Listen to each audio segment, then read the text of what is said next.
Hello and welcome everyone to our 68th session of Hello Casa. My name is Michael and today I'm talking to Bev Townsend from South Costa Blanca in Spain. Together with her husband, Bev is the owner of Spanish Dream Property, which is a real estate find and helps local and international property buyers to find the dream property in South Costa Blanca. Hello Bev, thank you so much for your time. Thanks so much for being on the show. And why don't you introduce yourself to our audience? Yes, hello everyone. I'm Bev Townsend. Together with my husband Dave, we run Spanish Dream Property, which is a property finding company. In other words, we work for the buyer, not for the seller. So we help you find the right property at the right price and the right location, rather than just sell you what we've got on our books, because we never list properties direct, because that would be a conflict of interest as far as we're concerned. We started Spanish Dream Property in 2010, and well, it's been very enjoyable to help people find their dream homes after we were able to find our own. Absolutely. How did everything start?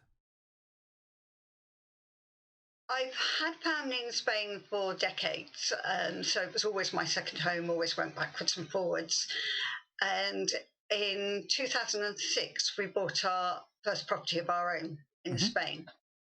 And it became obvious to us that the biggest problem was that you're trying to buy a property from the UK, you're relying all the time on estate agents sending you information, asking them questions. But at the end of the day, an estate agent works for the vendor and not for the buyer. So they're always approaching everything from a sales perspective, not from the perspective of how to help the buyer. We found our property. We're very, very happy with it. We've still got it. It's actually, we use it ourselves a lot. Our family use it, and it's also a very successful holiday let. I was working as a freelance property finder in the UK alongside another business we were running at the time. And in 2008, that came to an abrupt end because of the collapse in property market. So for a couple of years, I was sort of out of property finding, but in the meantime, started almost by default helping people we knew or friends of friends with finding property in Spain. And we realised there was a gap in the market. So we did a lot of research, spoke to a lot of people, sourced some good contacts in Spain that were reliable, experienced, and legal. And we set up Spanish Dream Property, and it's just gone from there. Got it. Tell us a little bit about the process when you really bought it. Was it what were the obstacles, and what is also the process itself? When people come to us, they're often inquiring about a property that they've seen online. But when we talk to them, you'll quite often find that the property they first inquired about was actually just a general inquiry. It's not really necessarily the property that they would travel over to Spain to see. So our job is very much to sort of take people's hands, work out what their priorities are, talk to them about locations in particular, because you can fall in love with a house, but if it's in the wrong location, it will never be right for you.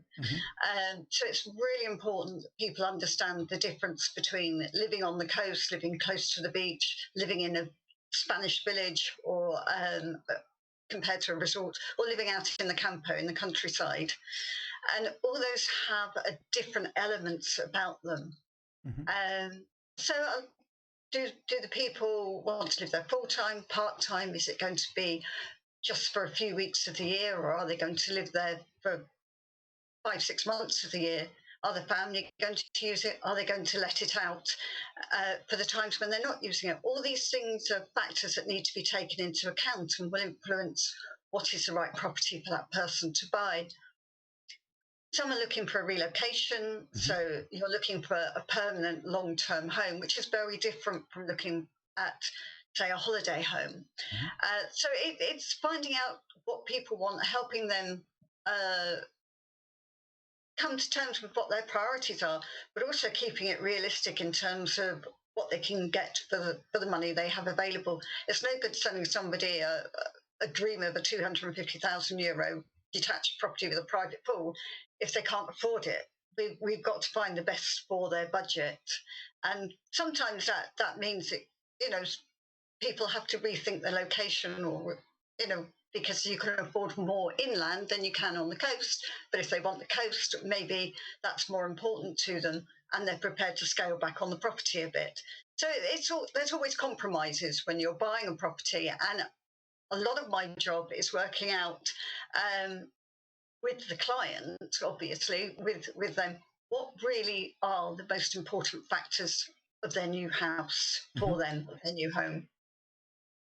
When we look at the area you are operating in, can you give us an overview of what I can expect as a potential buyer of the towns, the areas, neighborhoods? Because you laid it out quite well right now, like coast versus non-coast, for example, maybe emerging areas, but also maybe more expensive areas. Yes, I mean, we cover the South Costa Blanca and the Mar Menor area of Murcia, which is just slightly further south, just across the border.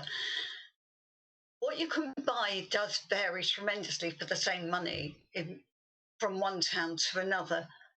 Generally speaking, the closer you are to the coast, the more it's going to cost. But there are exceptions to the rule. So if you're looking at being in one of the most popular locations at the moment, is the Orihuela Costa. It's featured quite a lot on the television. Places like La Peña, which is famous for its big shopping centre, so it's a big draw. And it's also got a lot of blue flag beaches around there. So Orihuela Costa is La Peña, Playa Flamenca, Cabaroig, Villa Martin, those sort of areas. You're going to pay more to be there than you would, say, just slightly further south by the Mar Menor in Santiago de la Ribera, which is a quieter area in winter. And the advantage of Orihuela Costa is it's very residential, so everything stays open. But the closer you are to the coast, the more you're going to pay for an identical property. So a 3-bed townhouse, quad house, will cost you anything from 110 to 160,000 on the Orihuela Costa, depending on the size of the property.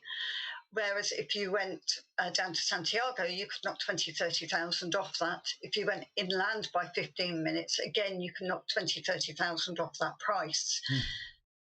So the big towns like Torrevieja, Guadalmar de Segura, they're very much still working Spanish towns. So they tend to be more apartments, because that's traditionally what the Spanish live in towns, is apartments with very small balconies, because they socialise outside, rather than have people over for a barbecue on the terrace.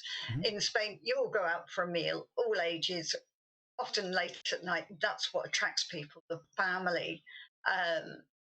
The way the Spanish are just so multi-generational in what they do. The whole family go out for the evening, from the toddler to great-grandma, and have a meal together and socialise with friends and family in the squares. Whereas the British are a little bit more... we go to each other's houses. We might go out for a meal, but then we go back to each other's houses. So the British like to have a lot of outside space. We have a lot of Scandinavian clients, and they always say the same thing. They always say, we want winter sun on our terrace. So again, they tend to like a lot of outside space compared to the Spanish. A Spaniard would never buy a south-facing home, but if you're there in the winter and you're looking at using your property more in the winter, then you're going to want a southeast, southwest facing property to maximise the winter sun. If you're living there all year round, you probably wouldn't want a south-facing property, because it just gets too hot in summer. How is right now the situation with the coronavirus down there? What's the impact? Sorry, can you say that again? Absolutely. What's right now the situation down there with respect to the coronavirus and COVID-19? Yes, I mean, like most European countries, Spain's on lockdown. There are very strict rules about when you can go out and what you can go out for.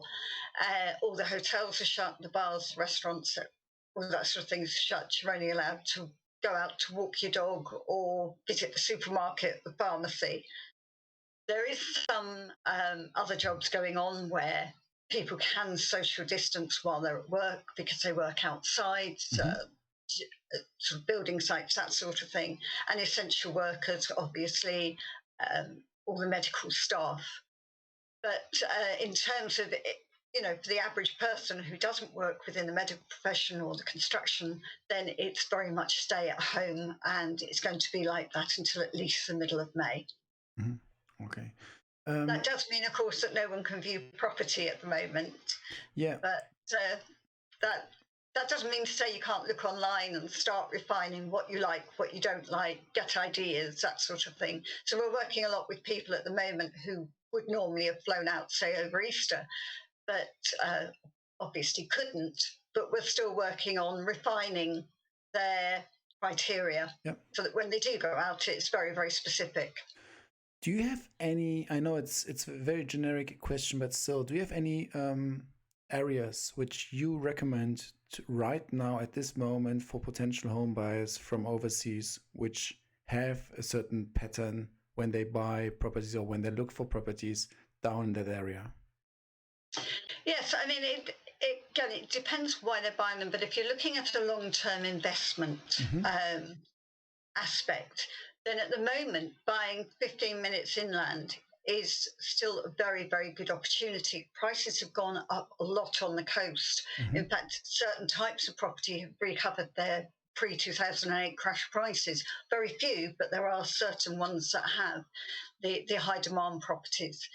But if you're looking for something which you're only going to use for a holiday, a 2-bedroom apartment, it's worth looking at sort of 10, 15-minute drive inland, because you can still pick up real bargains there. But the prices are going up, or were before coronavirus hit. Prices have been steadily increasing in South Costa Blanca. It was one of the places that recovered early after the 2008 crash, where they started the new building again, started around 2012, which was ahead of most of Spain. So it's recovered well.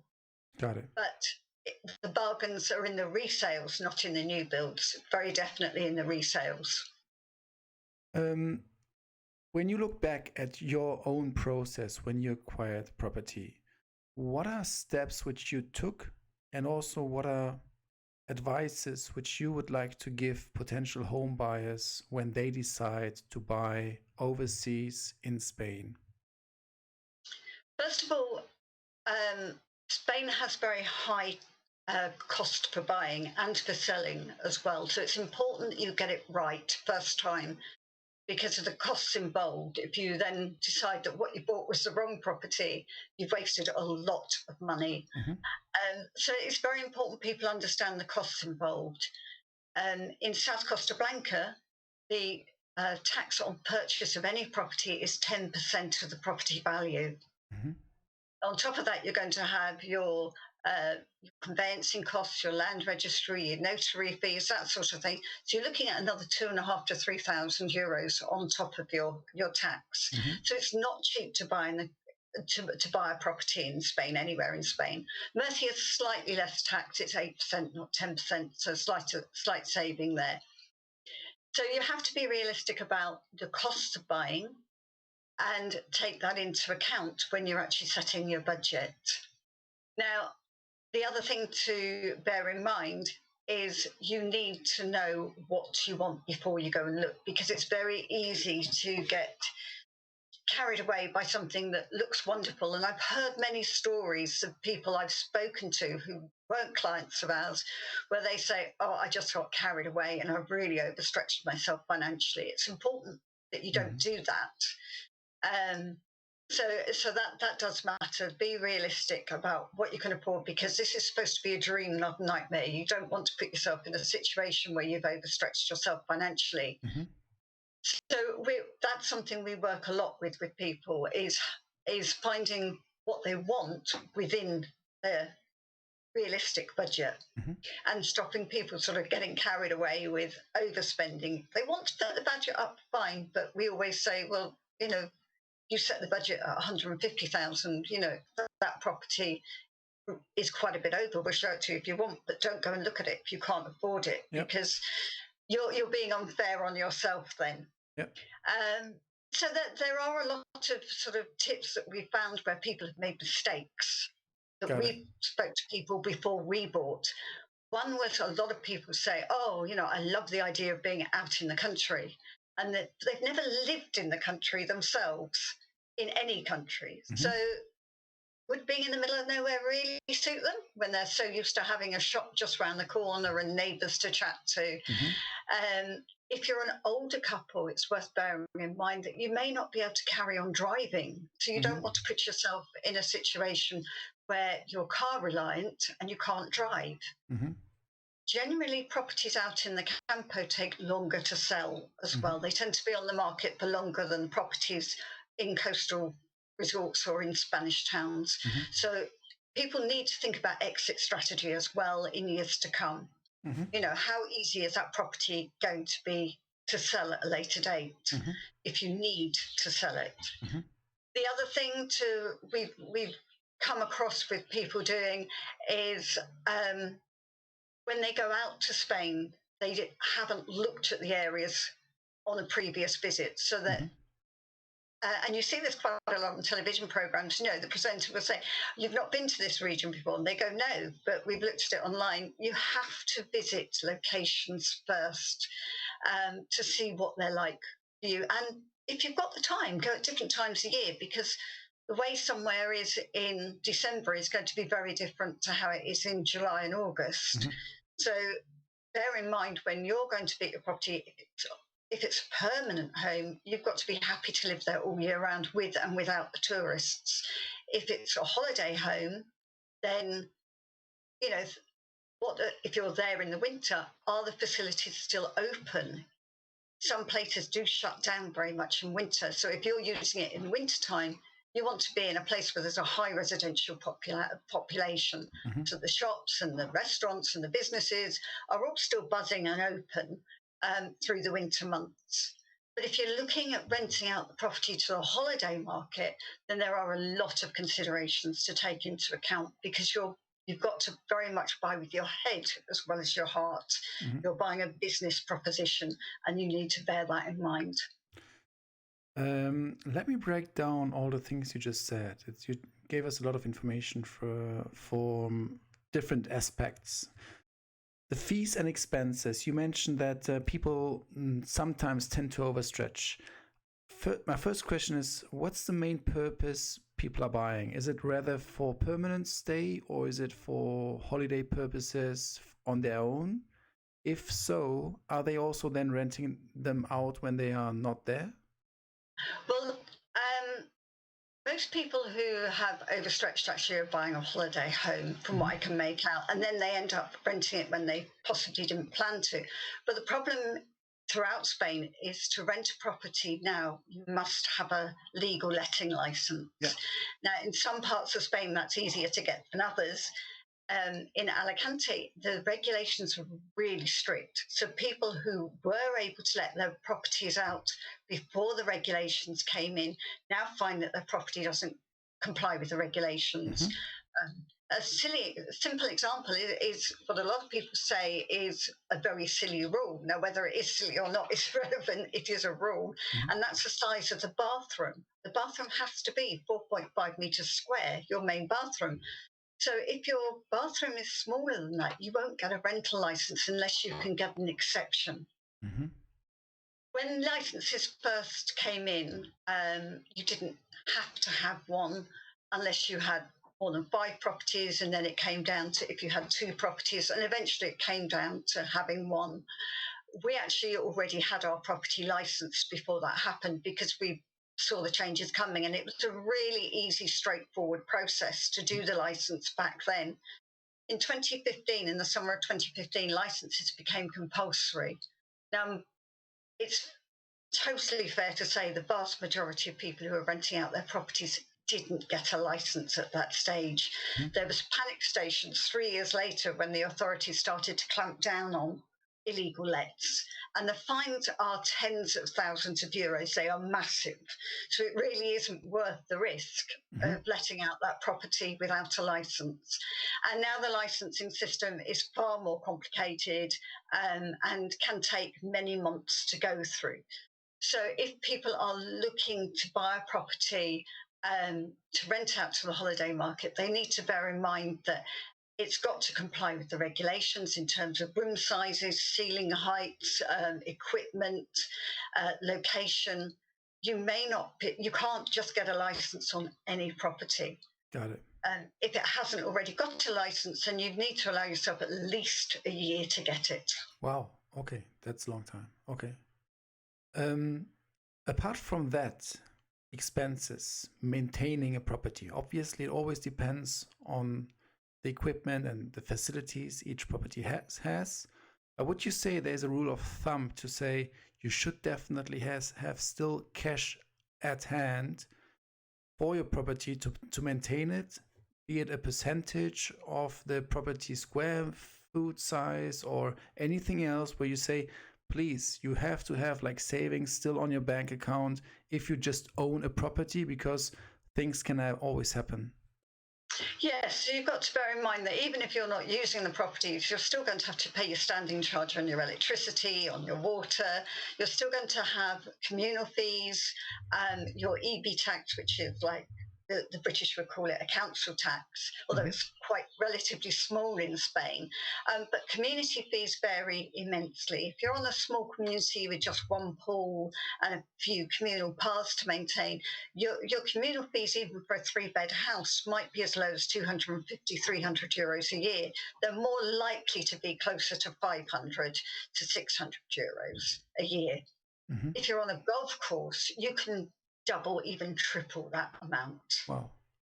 So it's important to know whether or not you've got any of those fees when you buy a property. If it's got any shared amenities at all, even if it's just communal hallways and lifts and staircases, there will be a communal fee because they have to be maintained. Financing. Is there most of the property owners or potential buyers you are dealing with? Are they buying cash? Are they having their financing from the domestic country where they're coming from? Is their financing being provided in Spain? How does it normally work? A lot of people use inherited money, or they downsize their home in the UK. We don't just deal with people in the UK, but UK and Ireland is the majority of our clients. So they downsize their property to release a large sum of money to buy the property in Spain. It is still possible to get mortgages in Spain on property. Generally, if you're a non-resident, that would be limited to 60 to 70% of the value of the property. And your age will influence how many years you can borrow that amount over. Absolutely. So most people these days are cash buyers, or they've got their cash arranged. A lot of people release funds from pensions as well now. Okay, perfect. The language barrier. I'm a little bit, I'm curious about, because you just mentioned very well that people are putting themselves into a situation in which they were not aware of what they're actually expecting or what they have to expect. My first question is, if I'm from a country and I don't speak Spanish, in that area of Spain, how easy is it for me to get around without speaking a word of Spanish, especially maybe during my first year when I anyway have a cultural shock and I don't know anyone, and maybe even the food is not the food I'm used to, whatever it might be. What is it in this area like?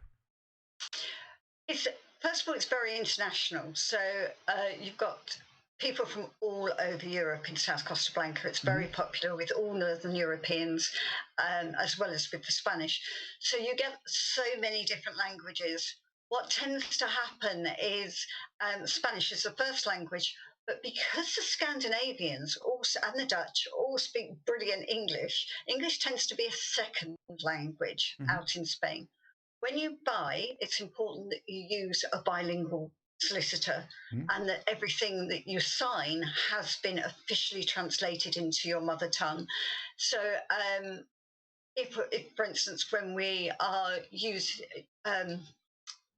if the buyer's English or Irish, we always say use English bilingual, Spanish bilingual with English solicitor. Mm-hmm. But if it's a Belgian client, for instance, then we would have to look to finding, say, a French-speaking solicitor, help them find a choice of French-speaking solicitors. We never recommend just one. The buyer must use a solicitor that is not linked in any way to the estate agents. Yep.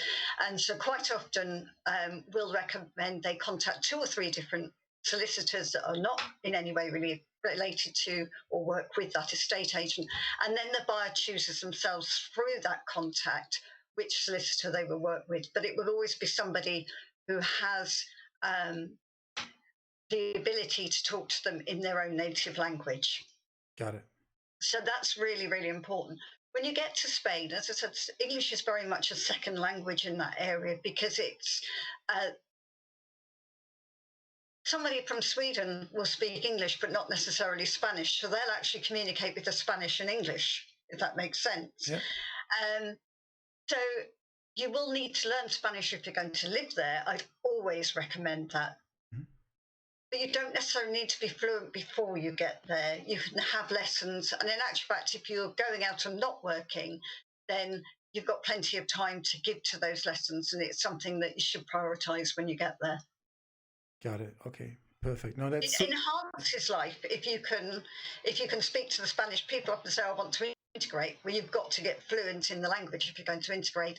And also you'll enjoy the fiestas more, you'll enjoy the culture more. If you're able to go to places where away from the coast. On the coast, you'll always find people who can speak English in the shops, in the bars, that sort of thing.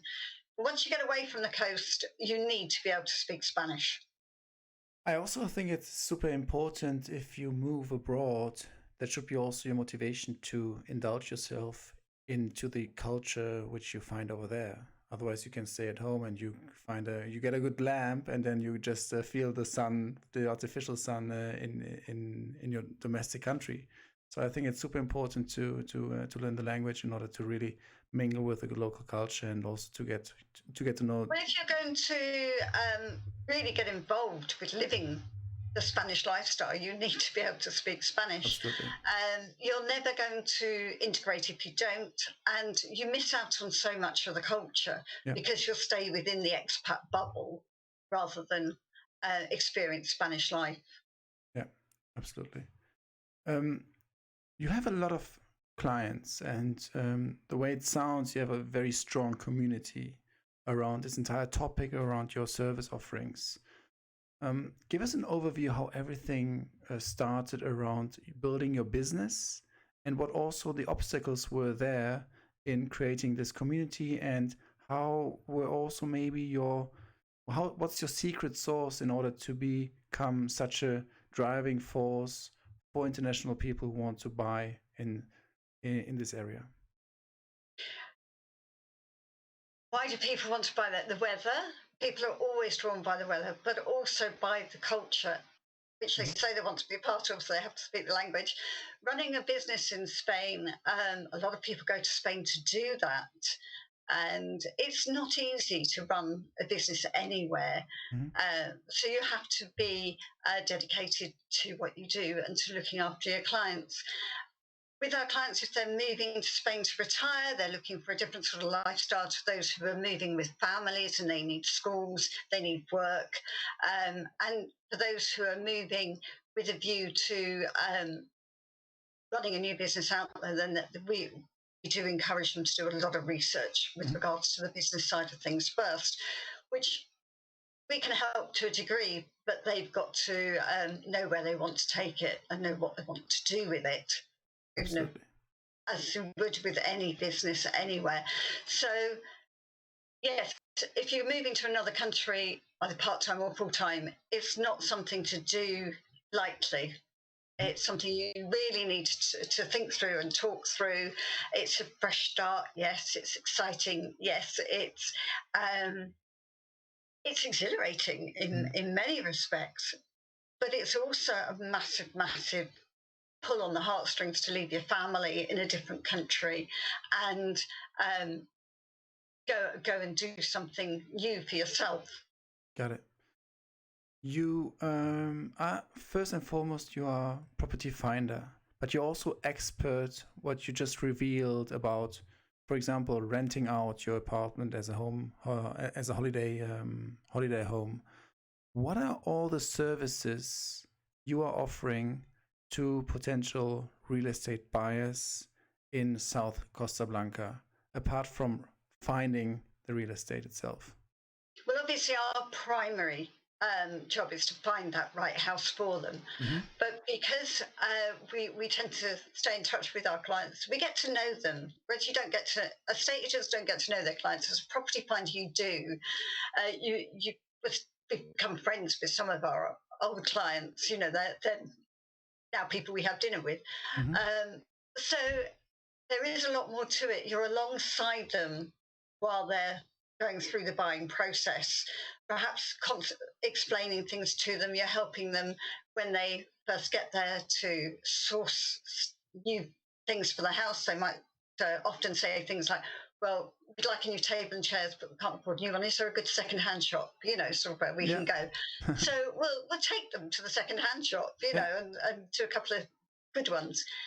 We stay with them very much for those early days when they need to find a plumber or an electrician or some advice about whether they would need planning permission to put a shed up in the garden, that sort of thing. So it is a lot more than that. But if people are looking to rent out the property, then we will help them obviously get it set up as a rental property, because they need to know how to do, you know, what is needed within the house, how to do it. They're going to need key holders. They're going to need people to come in and clean to welcome the guests. And the registration process is quite long-winded. And you've also got to do a tax return every quarter if you don't live there and that sort of thing. So it's important that they get it set up properly. Mm-hmm. And for all that, you have a very special pricing structure. Give us an overview there. Yeah, our clients don't actually pay us direct. With the estate agents that we work with, who are all very, very established estate agents, we have an agreement with them that if we find a buyer for their property, they have to pay us a percentage of their commission for selling the property. So the estate agent pays us, not our client. Mm-hmm. So that works rather well. What we do after that is you know, sort of with helping them afterwards. Sure. We don't charge for that's just part of the ongoing service. You know, we're there for as long as they need us. Awesome. I mean, that's a quite interesting and impactful value proposition you're offering there. Yes, I mean, if they don't buy a property we find for them, and we're, you know, so we're arranging them to view, then we don't get paid. It's simple as that. So there's a lot of motivation for us to find the best match, as it were, for their budget. You mentioned until now, Belgium, UK, Ireland, Sweden as potential home buyers from abroad. Are those your main clients, or are there also clients from all different parts of the world? And if so, from where?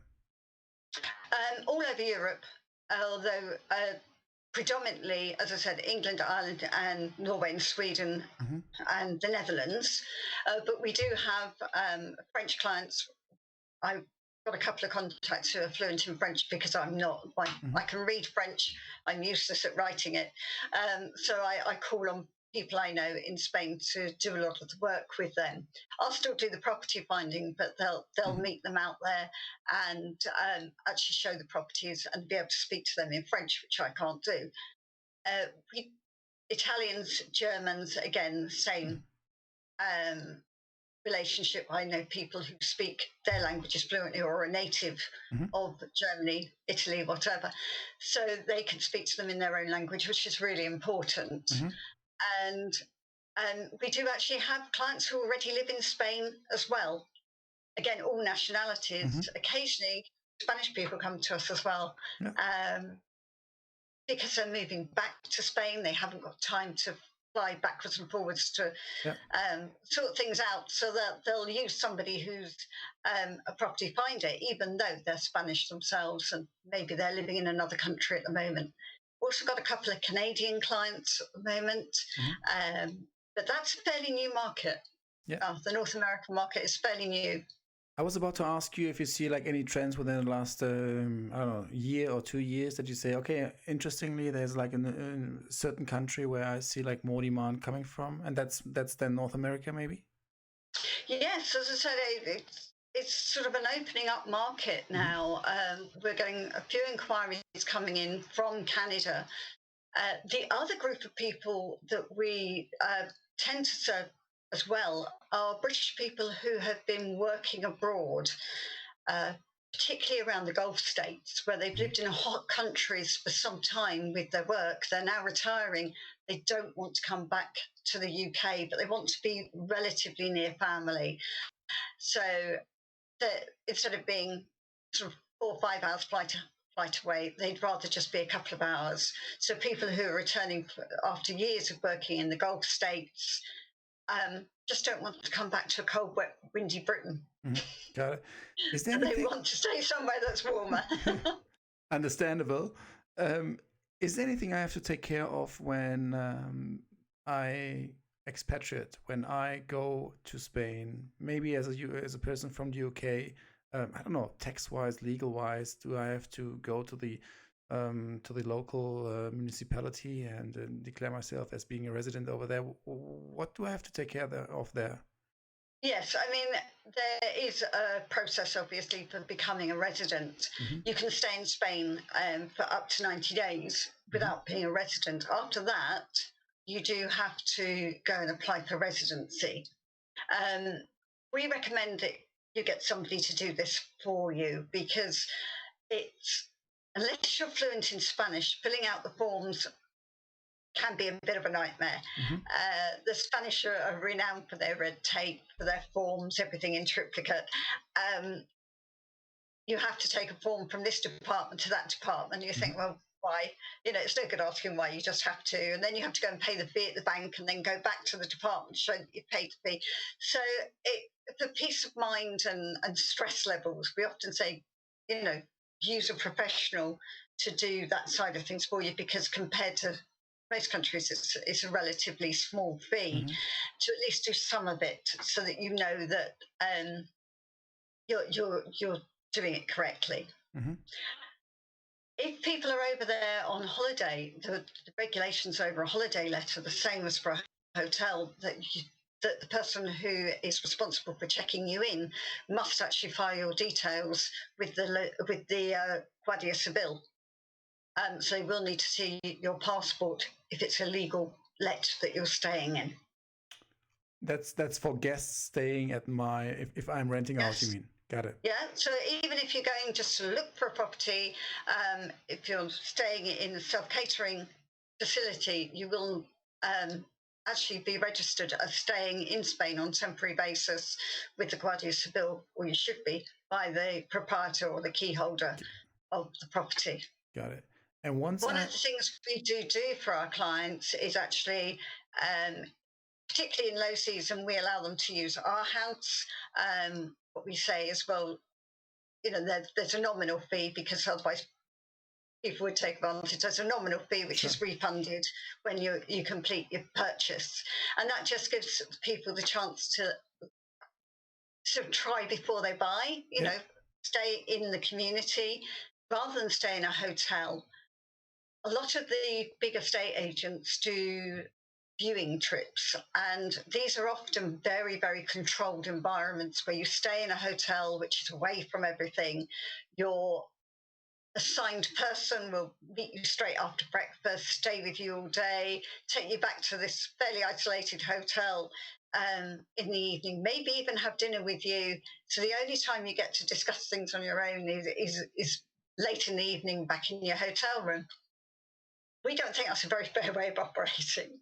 So what we do is if people want to stay in a hotel, fine, but we'll help them find self-catering accommodation that's close to bars and restaurants, the sort of place where they would actually be looking for a property so that they can wander around, talk to neighbours. Some people say that's a bit of a risk, because they could walk into an estate agent that we don't work with and say, we want to look at this property. But by the time they get there, we've built up a bit of a relationship with them. And we do actually say, if you see a property when you're walking around that you want to see, let us know, and we'll set it up for you. And we'll do a bit of research for you. we often get clients emailing us a property they've seen online, and they'll say, well, we like the look of this. Can you find anything out about it? And I'll often turn around and say, you've noticed it's slightly cheaper than its neighbours. The reason is X, Y, Z. 9 times out of 10, it backs onto a main road, actually. That's the biggest thing that estate agents hide in the photographs. Yeah, absolutely. I wasn't aware of this sales process by other real estate finders who are locking you in a little bit and making sure that you're having good company all day long. I have one more question concerning the residency. So once I'm a resident there, I'm then also tax resident, correct? You're a tax resident whether you're a resident or not if you spend more than 6 months of any 12 in Spain. Got it. Okay, perfect. Is there anything else you would like to share with the audience concerning buying real estate in South Costa Blanca, and some good advices where you say, please watch out for these things? You gave us a lot of tips already, and I think your value proposition, by the way, is impressive, and your service offering is amazing. What are advices and tips you would like to pass on to potential home buyers so that they are making sure that they are not being trapped by anyone? Yes, I mean, the area is very, very varied. You've got Spanish towns, you've got resort towns. Generally, South Costa Blanca is low rise, but just a little way back, you've got villages. You've also got what they call urbanizations, which are the purpose-built estates, for want of a better phrase, which can be very large, and they are serviced usually with shops, bars, and restaurants. Now, they don't have such a Spanish feel. So if you want to integrate with the Spanish, if you want a Spanish culture, then you need to be in a Spanish town or a Spanish village. If you're not that bothered, you just want the Mediterranean lifestyle, living outside in an international area, then urbanizations are fine. You'll find plenty of support there, but they're not Spanish culture. So you need to bear that in mind when you're looking at the area. Is it an international expat area? And there's probably 15 different nationalities living where I live on our community. Our community is 78 houses, and I think we have 15 different nationalities. Wow. On that one community within 78 houses. It does include Spanish, but it does mean the community is not what I would call a Spanish community. Yeah. It's international. Absolutely. And that's very different to living in a Spanish village, which I would love to do, but I wouldn't then be able to rent the house out to holidaymakers in the same way. Yeah. Living in a Spanish village, which you're going to have siesta. The shops will shut in the afternoon. They won't open on Sundays. It will be noisy. The kids don't go to bed until midnight in August. So you have to look at what you want and be realistic about, do you want the Spanish culture? Do you really want to live as a Spaniard lives in a Spanish town? Or do you want just a Mediterranean lifestyle? And both are valid. Both have their place, and it's knowing which one is right for you so that you make the right decision about where you buy. I love this comment. I love it. So it's I think it's super valuable, and I really appreciate the entire talk with you and all the insights you just gave us. How can people contact you if they would like to reach out to you? Our website is www.SpanishDreamProperty.com. Or they can email us at info@SpanishDreamProperty.com. And we have a UK line, which is UK number, so 0044 1603 415 296. And they can call that during office hours. Awesome. I thank you so much for the information. I'll definitely put the contact details into the show notes and also into the description so that people can directly reach out to you. Beth, I thank you so much for your time. It was super interesting to talk to you because you have gone through all this process and you really know like what it takes to settle there and also to move there. And you know exactly like the ins and outs from a buyer's perspective, which I think is super valuable. And also, I really like the entire cultural thing that you definitely have to watch out for what you're putting yourself into and not like only buying an image which you see maybe on a website, but really go there and figure out what's the neighborhood like, and not not buy blindly. Let's say. For me, it was really really insightful, and I really appreciate your time. Thank you so much, Bev. Thank you very much. Bye bye. Bye.